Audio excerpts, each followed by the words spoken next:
الجن والانس قلوب لا يفقهون بها ولهم اعين لا يبصرون بها. تو اللہ تعالیٰ کیا فرماتا ہے کہ ایسی آنکھیں جو اللہ کی نشانی دکھائی دیتے ہو اور نشانی اس کو نظر آتا ہے مگر وہ صحیح سے اسے دیکھتا ہے، یعنی اللہ کی نشانی کو وہ دیکھتا نہیں ہے. تو ایسے آنکھوں کو بھی، ایسے آنکھ والے کو بھی اللہ تعالیٰ جہنم کے لیے تیار کر کے رکھا ہے، جہنم کے لیے تیار.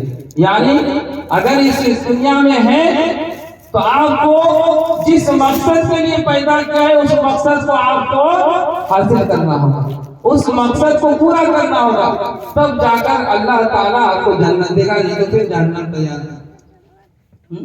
اور ایسے انسان معلوم ہے جو قرآن و حدیث سنتا ہے مگر اس پر عمل نہیں کرتا ہے، ایک کان سے سنتا ہے دوسرے کان سے نکال دیتا ہے. تو ایسے کان والوں کو بھی اللہ تعالیٰ جہنم کے لیے تیار کرتا ہے.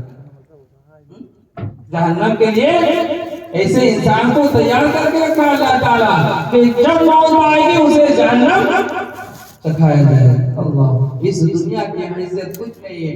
ہم سمجھتے ہیں کہ اس دنیا 60-70 سالہ زندگی میں ہم خوب مال و دولت کما لیں، خوب ہم عشرت کر لیں، لیکن سمجھیں اس دنیا کے اللہ تعالیٰ کے نزدیک اس دنیا کی اگر حیثیت ہوتی تو انسان اس دنیا میں اس دنیا کی حیثیت ہوتی تو کافروں کے لیے صرف مال و دولت نہیں ہوتا ہے.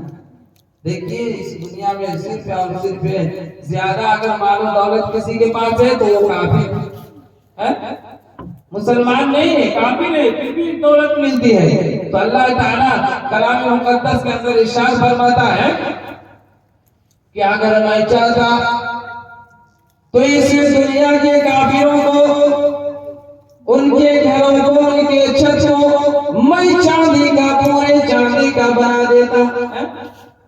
اس دنیا کے مال و متاع پا کر ہم خوش نہیں ہیں، ہمیں خوش نہیں ہونا چاہیے، کیونکہ اللہ تعالیٰ فرما رہا ہے کہ میں اگر چاہتا تو کافروں کے گھر کی چھت کو چاندی کا میں بنا دیتا، میں چاندی کا بنا دیتا، اور جو سیڑھی چڑھنے، چھت چڑھنے کی جو سیڑھی ہوتی ہے اسے بھی چاندی کا بنا دیتا. مگر اللہ تعالیٰ نے کیوں نہیں بنایا؟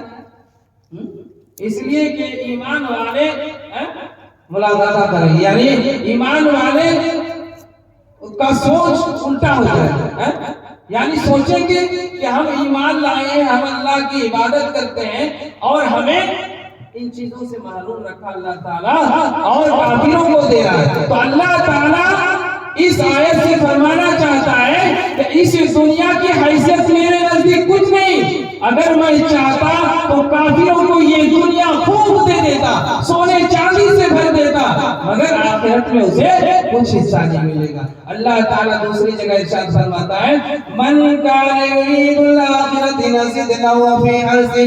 اللہ تعالیٰ فرماتا ہے جو شخص آخرت کی زندگی کو چاہتا ہے، آخرت کی کھیتی کو چاہتا ہے، آخرت کے لیے نیکیاں جمع کرتا ہے، تو اللہ تعالیٰ فرماتا ہے نزد لہ فی حرثہ، میں اس کی کھیتی میں اور زیادتی کر دوں گا.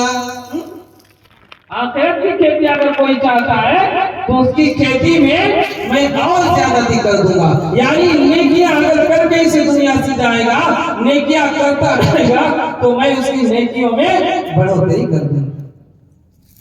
من کان یرید حرث الآخرۃ نزد لہ فی حرثہ ومن کان یرید حرث الدنیا نؤتیہ منہا. مگر اللہ تعالیٰ فرماتا ہے کہ اس دنیا کو اگر جو چاہنے والا ہے، جو شخص اس دنیا کو چاہے گا، میں اسے اپنی بادشاہت کے حساب سے میں اسے عطا کر دوں گا، تھوڑا سا دوں گا، مگر اس دنیا کی حیثیت سے اسے مال و متاع کا انبار لگ جائے گا. یعنی مال و دولت وہ چاہے گا تو میں دے دوں گا، اور اس کے پاس خوب مال و دولت ہوگا، لیکن میرے حیثیت سے نہیں ہے. اس دنیا کی جب میری نزدیک کچھ حیثیت نہیں ہے تو مال و متاع اسے دوں گا، اللہ تعالیٰ فرماتا ہے من کان یرید الدنیا من کان یرید حرث الدنیا من کان یرید حرث الدنیا، یعنی اللہ تعالیٰ فرماتا ہے جو شخص اس دنیاوی زندگی کو چاہتا ہے تو میں اس کی زندگی میں مال و متاع عطا کر دوں گا، مگر اس کی آخرت میں کوئی حصہ نہ ہوگا۔ یعنی اس دنیا میں اسے مال و دولت دے دے گا لیکن آخرت میں کچھ نہیں ملے گا، کچھ نہیں ملے گا۔ تو دیکھیے نبی کی زندگی، دیکھیے نبی سوئے ہوئے ہیں، نبی کے صحابہ گئے رو رہے ہیں، نبی نے کہا کہ کیا تم اس بات پر خوش نہیں ہو کہ ہمیں آخرت ملے اور ان لوگوں کو کافروں کو دنیا ملے؟ تو دنیا نیک اور متقی اور پرہیزگار انسانوں کے لیے دنیا نہیں ہے، یہ دنیا بہت حسن و جمال اور میٹھی ہے۔ اللہ کے رسول صلی اللہ علیہ وسلم نے فرمایا ان الدنیا حلوۃ خضرہ، یعنی یہ دنیا جو دیکھ رہے ہو اس دنیا میں تمہیں بچ بچ کر چلنا پڑے گا، کیونکہ میں اس دنیا کو ایسے ہی بنایا ہوں جو میٹھی ہے، سرسبز سے سادہ میں تم اس میں پھنس جاؤ گے۔ اگر تم آخرت کا فکر نہیں کیا، تم نے اگر حساب و کتاب کا دل کا تم نے سوچا نہیں، غور و فکر نہیں کیا، تو پھر اس میٹھی دنیا میں تم پھنس جاؤ گے۔ اللہ کے رسول صلی اللہ علیہ وسلم نے فرمایا کہ یہ دنیا بہت میٹھی، شیریں اور سرسبز سے ساداب ہے، اگر تم بچ کر نہیں چلو گے تو پھنس جاؤ گے۔ ایک حکایت میں نے پڑھا تھا ایک چینٹی کا، کہ چینٹی جا رہی ہے، جاتے جاتے زمین میں ایک گڈھا ہے تو اس گڈھا میں تھوڑا شہد گرا ہوا۔ اب چینٹی تو چھوٹی سی رہتی، اب جب پار ہونے لگی تو وہ شہد چکھ کر دیکھی، جب چکھ لی، دیکھیے دنیا کس طرح ہے، کتنی میٹھی ہے اور انسان کس طرح پھنس چکا ہے اس دنیا میں۔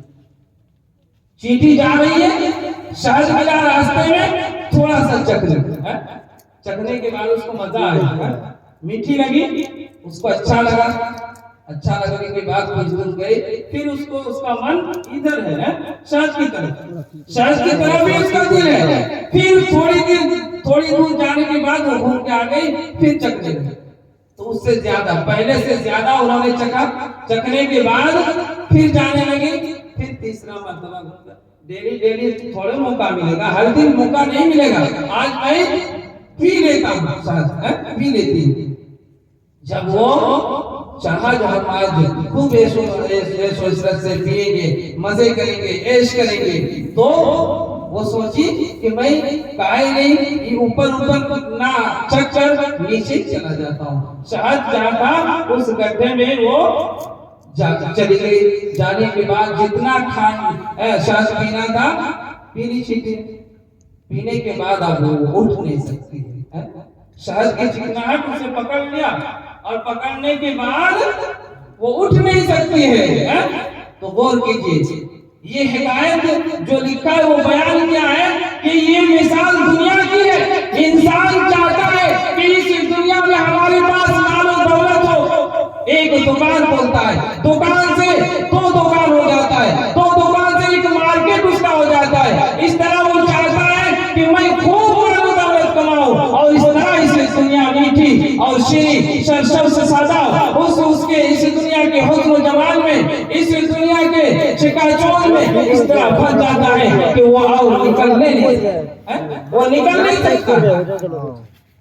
تو یہ دنیا ایک دھوکے کا سامان ہے، صرف اور صرف دھوکہ ہی ہے۔ اس دنیا میں اگر ہم اس دنیا کے ہو کر رہ گئے تو پھر نقصان کے علاوہ کچھ نہیں ملے گا، نقصان کے علاوہ کچھ نہیں ملے گا۔ اللہ اکبر، غور کیجیے، اللہ کے رسول صلی اللہ علیہ وسلم نے فرمایا کہ اس دنیا کی حیثیت کیا ہے اللہ کے نزدیک۔ ایک مرتبہ نبی صلی اللہ علیہ وسلم مدینہ بازار میں چل رہے تھے، یعنی چل رہے تھے، بازار جا رہے تھے، جاتے جاتے راستے میں ایک مری ہوئی بکری ملی، تو مری ہوئی بکری جو ہے وہ مر گئی ہے. اب مرنے کے بعد رسول اللہ صلی اللہ علیہ وسلم نے اس بکری کو دیکھا تو صحابہ سے فرمایا کہ میرے ساتھیوں بتاؤ تم میں سے اس مری ہوئی بکری کو ایک درہم میں کون خریدے گا؟ تو صحابہ نے کہا اے اللہ کے رسول یہ تو مری ہوئی ہے اور پھر اس کا کان بھی کٹا ہوا ہے تو اسے ایک درہم میں کون خریدے گا؟ اگر اسے فری میں بھی اگر کوئی دے اس طرح مری ہوئی بکری کو تو کوئی نہیں لے گا. تو اللہ کے رسول صلی اللہ علیہ وسلم نے فرمایا کہ جس طرح تمہارے نزدیک یہ بکری حقیر ہے، جس طرح تمہارے نزدیک اس بکری کی بچی کی کوئی حیثیت نہیں ہے، اسی طرح اللہ کے نزدیک اس دنیا کی کوئی حیثیت نہیں ہے. یہ مری ہوئی بکری دیکھ رہے ہو، اللہ کے نزدیک اس دنیا کی حیثیت اس سے بھی کم ہے. یعنی مری ہوئی بکری کی جو حیثیت ہے اس سے بھی کم ہے اس دنیا کی حیثیت. اللہ اکبر. غور کیجیے، سوچیے اس دنیا میں تو ہم اس طرح پھنس جاتے ہیں اپنے بال بچوں کے لیے، اپنے بیوی کے لیے اور اپنے رشتہ داروں کے چکر میں اس طرح ہم پھنس جاتے ہیں کہ ہمیں اس دنیا کے علاوہ کچھ نہیں سوچتا، کچھ نہیں دکھائی دیتا. لیکن میں پوچھتا ہوں کہ اس دنیا کے اندر جو پھنس کر مال و دولت خوب کما لیے، لیکن اس دنیا میں کتنے دن رہے؟ کتنے دن؟ چند دن اس دنیا میں رہے، اس کے بعد اس دنیا کو چھوڑ کر چلے گئے، اس دنیا کو الوداع کہہ کر چلے گئے. پھر کیا ہوا؟ اسے اگر اس دنیا میں کچھ نیک اعمال کیا ہوگا تو پھر آخرت میں اسے ملے گا، قبر میں ملے گا. آج انسان کی عقل پہ آپ یہ غور کیجئے کہ اس دنیا میں آ کر ہم صرف دو چیزوں پر مر مٹتے ہیں، دو چیزوں پر مر مٹتے ہیں. مگر اللہ کے رسول صلی اللہ علیہ وسلم نے کیا فرمایا؟ یتبع المیت الثلاثہ، یعنی انسان جب تک اس دنیا میں رہتا ہے بہت کوششیں کرتا ہے، اس دنیا میں جب تک رہتا ہے بہت ساری سے دنیا کے لیے کوششیں کرتا ہے، محنت کرتا ہے، اور جب مر جاتا ہے تو اس کے ساتھ تین چیزیں جاتی ہیں. تین چیزوں میں سے ایک چیز اس کے ساتھ قبر میں جاتی ہے اور دو چیزیں واپس ہو جاتی ہیں. یتبع المیت الثلاثہ، یعنی تین چیز میت کے ساتھ آتا ہے. یعنی دنیا میں خوب دنیا کمانے کی کوشش کیا، مرا تو تین چیز لے کر گیا، مگر ان میں سے دو چیز لوٹ کر آ جاتا ہے. عجیب چیز ہے.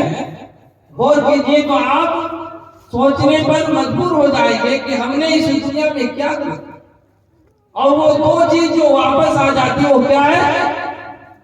ایک مال اور ایک اہل و عیال، دوسرا اہل و عیال.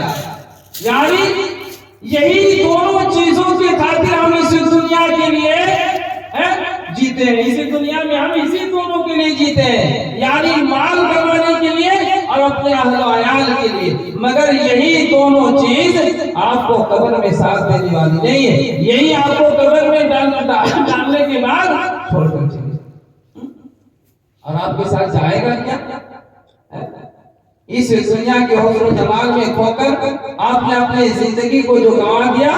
نیک اعمال اگر کیے ہیں تو نیک اعمال قبر میں ساتھ دے گی، اور اگر برائیاں کیا ہے، گناہ کیے ہیں تو پھر آپ کو گناہ کا سزا قبر سے اسٹارٹ ہو جائے گا، شروع ہو جائے گا. تو ہمیں کیا کرنا چاہیے؟ غور کیجیے اور سوچیے کہ اس دنیا میں رہ کر دیکھیے، اس دنیا میں صرف ہمیں کیا چاہیے؟ مال دولت چاہیے. لیکن آپ غور کیجئے گا تو انسان کی زندگی کیا ہے؟ آپ بہت امیر ہیں، بہت پیسے والے ہیں، تو چلو چلیے میں ادھر نہیں جاتا ہوں. ایک حدیث دنیا کی حیثیت بتانے کے لیے میں ایک حدیث بیان کروں گا. اس دنیا کے تمام انسانوں میں سے جو سب سے امیر انسان ہے، اس دنیا کی حیثیت کیسی ہے غور کیجیے. اس دنیا میں جو سب سے امیر انسان ہوگا کل قیامت کے دن وہ جہنمی ہوگا. کل قیامت کے دن اللہ تعالیٰ کے سامنے عدالت جب ہوگی اسے لایا جائے گا. اللہ تعالیٰ کہیں گے، فرشتوں سے کہیں گے کہ دنیا میں جو سب سے امیر انسان تھا اسے پکڑ کر میرے سامنے لیا.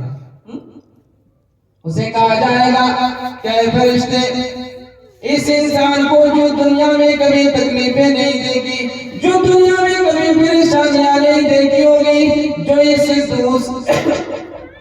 جو دنیا میں صرف عیش و عشرت سے زندگی گزارا ہے، جو سب سے امیر انسان تھا اسے میرے سامنے لے آؤ.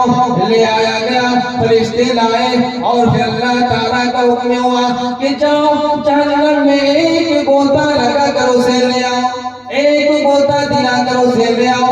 یعنی جہنم میں جا کر صرف اسے ڈباؤ پھر واپس لے آؤ. فرشتے اسے کریں گے، اس شخص کو لے جایا جائے گا، جہنم میں ڈبو دیا جائے گا.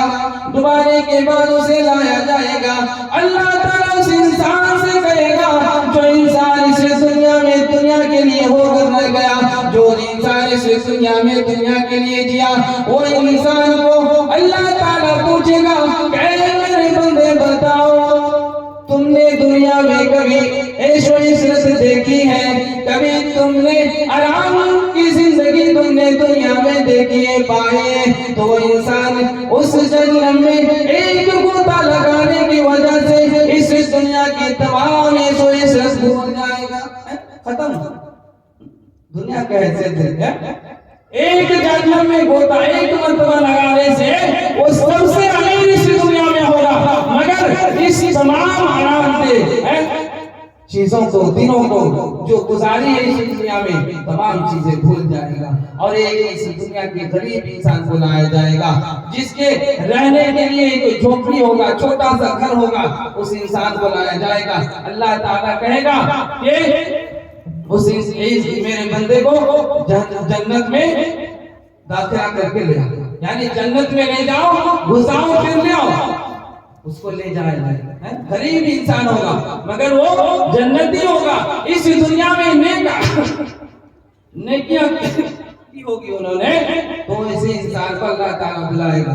اللہ تعالیٰ کہے گا کہ اے میرے فرشتے، اے میرے بندے، جاؤ اسے جنت میں داخل کر کے لے آؤ. لے جایا جائے گا جنت میں داخل کر کے، پھر اسے رب کے سامنے لایا جائے گا. اس انسان سے رب پوچھے گا، اللہ تعالیٰ پوچھے گا کہ اے میرے بندے بتاؤ، تم نے دنیا میں کبھی پریشانی جھیلی ہے؟ تم نے کبھی تکلیف تم نے دنیا میں پائی ہے؟ کبھی پریشانی کا سامنا تمہیں کرنا پڑا ہے؟ تو انسان کہے گا کہ میرے پروردگار، میں نے دنیا میں کبھی پریشانی نہیں جھیلی، پریشانی میں نے دیکھا ہی نہیں، تکلیفیں میں نے دیکھی ہی نہیں ہے کیا ہوتی ہے. ایک مرتبہ جنت میں داخلہ ہونے سے پھر وہ اس دنیا کی تمام چیزوں پریشانی کو بھول جائے. کیا حیثیت ہے. آج ہم اس دنیا کے ہو کر رہ گئے ہیں، مگر اللہ تعالیٰ فرماتا ہے تم اس دنیا میں جتنے بھی کرو، من جاء بالحسنۃ فلہ خیر منہا، اگر تم اس دنیا سے نیکیاں لے کر نہیں آیا، اگر تم نے اس دنیا سے نیکیاں لے کر گئے ہو، تم اگر نیک اعمال کر کے گئے ہو تو تمہیں سکون اور اطمینان دینے والا میں ہوں. اور اگر تم اس دنیا سے برائی لے کر گئے ہو، اس دنیا کے حسن و جمال میں کھو کر، اس دنیا کے مال و متاع کے پیچھے پڑ کر، اس دنیا کے مال و دولت کے پیچھے پڑ کر اگر تم نے برائی لے کر گیا، اگر تم اس دنیا سے نیکی کر کے نہیں گئے ہو، تو پھر تمہیں جہنم میں گھسیٹتے ہوئے جہنم میں پھینک دیں گے.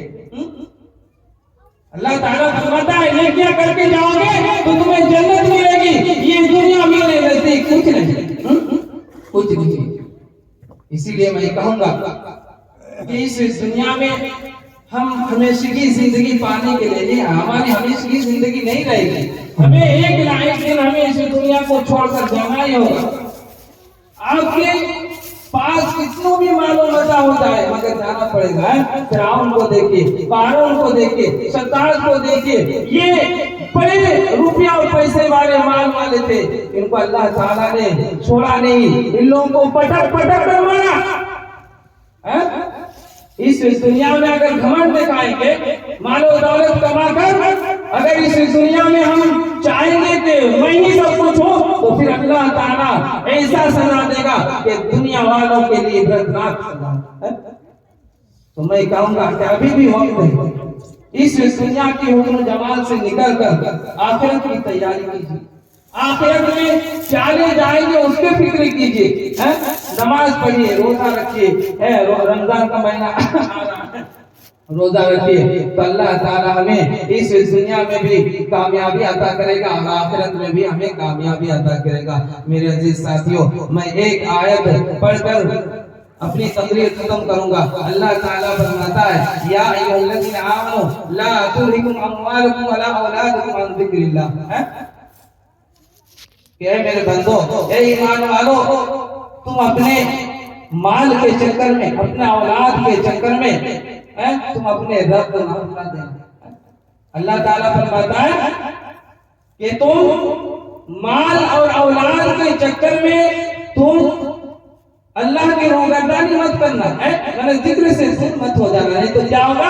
اگر تم ایسا کرو گے تو خسارہ اٹھانے والوں میں سے ہو جائے گا، تمہیں نقصان اٹھانا پڑے گا اس دنیا میں بھی اور آخرت میں بھی۔ اگر صرف تم نے اس دنیا کو دیکھ کر اپنے مال کے پیچھے پڑ گئے، اپنے بال بچے کے پیچھے پڑ گئے، تو کل قیامت کے دن اگر ایسا کرو گے تو پھر خسارہ اٹھانے والوں میں سے ہوگے۔ اس دنیا کی خسارہ کچھ بھی نہیں ہے، اس دنیا کا نقصان کچھ بھی نہیں ہے۔ آخرت میں اگر ہمارا مقدر میں خسارہ ہو گیا تو پھر ہم نقصان ہی اٹھانے والے ہوں گے۔ میرے عزیز ساتھیوں، اللہ تعالیٰ فرماتا ہے، فَمَنْ زُحْزِحَ عَنِ النَّارِ وَادْخُلَ الْجَنَّةَ فَقَدْ فَازَ وَمَا الْحَيَاةُ الدُّنْيَا إِلَّا مَتَاعُ الْغُرُورِ۔ اے میرے بندو، اگر تمہیں کامیابی چاہیے تو کیا کرو؟ نیک اعمال کرو۔ جس شخص کو میں فیصلہ کے دن، میری عدالت کے دن جنت میں داخل کر دوں گا وہ کامیاب ہو جائے گا، اور جہنم میں داخل کر دوں گا تو وہ ناکام ہو جائے گا، اور یہ دنیا ایک صرف دھوکے کے سوا کچھ نہیں۔ غور کیجیے، اب سوچیے۔ اللہ تعالیٰ سے میں آخر میں دعا کروں گا، اے مولا کریم، جتنے بھی آج جلسہ گاہ میں بیٹھے ہوئے مولا، ان لوگوں کو مولا کریم اس کا پورا اجر عطا فرما۔ اے رب العالمین، ان لوگوں کے دل کو تیرے شریعت کے لیے، آخرت کے لیے مولا کریم تو تیار کر لے۔ اے مولا کریم، آج جو بیٹھے ہوئے ہیں جلسہ گاہ میں، ان کے دلوں میں آخرت کے فکر ڈال دے۔ اے رب العالمین، جب تک اس دنیا میں رہے نیک اعمال کرنے کی توفیق دے، اور ان لوگوں کے دلوں سے دنیا کی محبت ہٹا کر آخرت کی محبت اور تیری خوش رضی کی محبت ڈال دے مولا کریم۔ وما علینا الا البلاغ۔ السلام علیکم ورحمۃ اللہ وبرکاتہ۔